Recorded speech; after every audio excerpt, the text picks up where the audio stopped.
যিটো সময়ত নিজৰ জীৱন জীৱিকাৰ পথ বিচাৰি বহু নিবনুৱা যুৱক যুৱতী বিদেশলৈ ঢাপলি মেলিছে, তেনে সময়তে বিশ্বনাথৰ এজন যুৱকে দাঙি ধৰিছে এক বিশেষ নিদৰ্শন। বিশ্বনাথৰ চতিয়াৰ চালিয়া চাপৰিৰ ইমদাদুল হক নামৰ এই যুৱকজনে নিজৰ ঘৰৰ পৰাই আৰম্ভ কৰিছে এক উপাৰ্জনমুখী যাত্ৰা। বহু যুৱক যুৱতী নিজৰ নিবনুৱা সমস্যা দূৰ কৰাৰ বাবে বাহিৰলৈ যোৱাৰ ঠিক এই সময়তেই বহুতেই চৰকাৰী বিভিন্ন আঁচনিৰ জৰিয়তে নিজৰ ঘৰতে গঢ় দিছে এক কৰ্মমুখী সংগ্ৰামৰ। তাৰে এক উদাহৰণ বিশ্বনাথৰ চালিয়া চাপৰিৰ এইজন ইমদাদুল।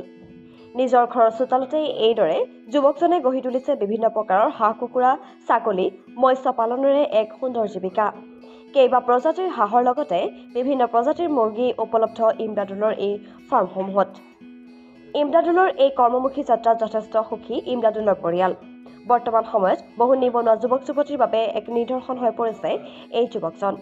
যুৱকজনৰ এই সফল কৰ্মমুখী যাত্ৰাক আমিও জনালো শুভেচ্ছা। আজিকালি বাহিৰলৈ যুৱক যুৱতীবিলাক বাহিৰলৈ নগৈ ঘৰতে নিজৰ অলপ পইচা খটাই অলপ নিজে চলিব পৰাকৈ অলপ সুবিধা কৰি ল'ব পাৰি। যেনে ব্ৰইলাৰ ফাৰ্ম বা সোণালী মুৰ্গী ফাৰ্ম বা লোকেল হাঁহ বা গৰু ছাগলী তেনেকৈ মৎস্য পালন তেনেকৈ কৰি নিজে চলিব পৰা যায়।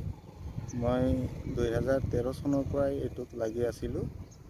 এতিয়া মই ধৰক সোণালী মুৰ্গী, ব্ৰইলাৰ, লোকেল মুৰ্গী, টাৰ্কি, গিনিফল, তাৰপিছত আপোনাৰ হাঁহ, হেচিং মেচিঙো আছে মোৰ, মই নিজে বনাই লৈছোঁ। এইটোত মই পোৱালি উলিয়াই বিক্ৰী কৰোঁ আৰু নিজৰ কাৰণেও ৰাখোঁ।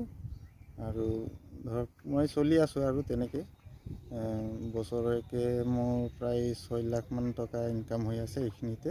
মই সেইটোৱে ক'ব বিচাৰোঁ যে আন যুৱক যুৱতী বাহিৰলৈ নগৈ নিজে ঘৰতে এইখিনি কৃষি কৰ্মৰ লগত জড়িত হৈ এইখিনি কাম কৰিব পাৰে আৰু ধুনীয়াকৈ ঘৰটো চলাই নিব পাৰে। আপোনাৰ লগত কৰ্মচাৰী আছে নেকি? নাই, মোৰ লগত কৰ্মচাৰী আপুনি অকলেই কৰে? অকলেই আছে। আপোনাৰ মৎস্য পালনতো যথেষ্ট হয়।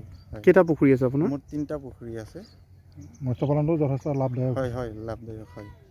মান্থলি কিমান মান পায় আপুনি মৎস্য পালনৰ পৰা? মাহিলীটো এইটো মৎস্য পালনটো মাহিলী নহয়, আমাৰ একচুৱেলি বছৰতহে হয়। বছৰত প্ৰায় 3-3.5 লাখমান টকা মোৰ হৈ যায় মৎস্য পালনত। আপোনালোকৰ জেগাখনৰ নাম? মোৰ গাঁওখনৰ নাম চালিয়া চাপৰি। আপোনাৰ নামটো সম্পূৰ্ণ? মোৰ নাম ইমদাদুল হক।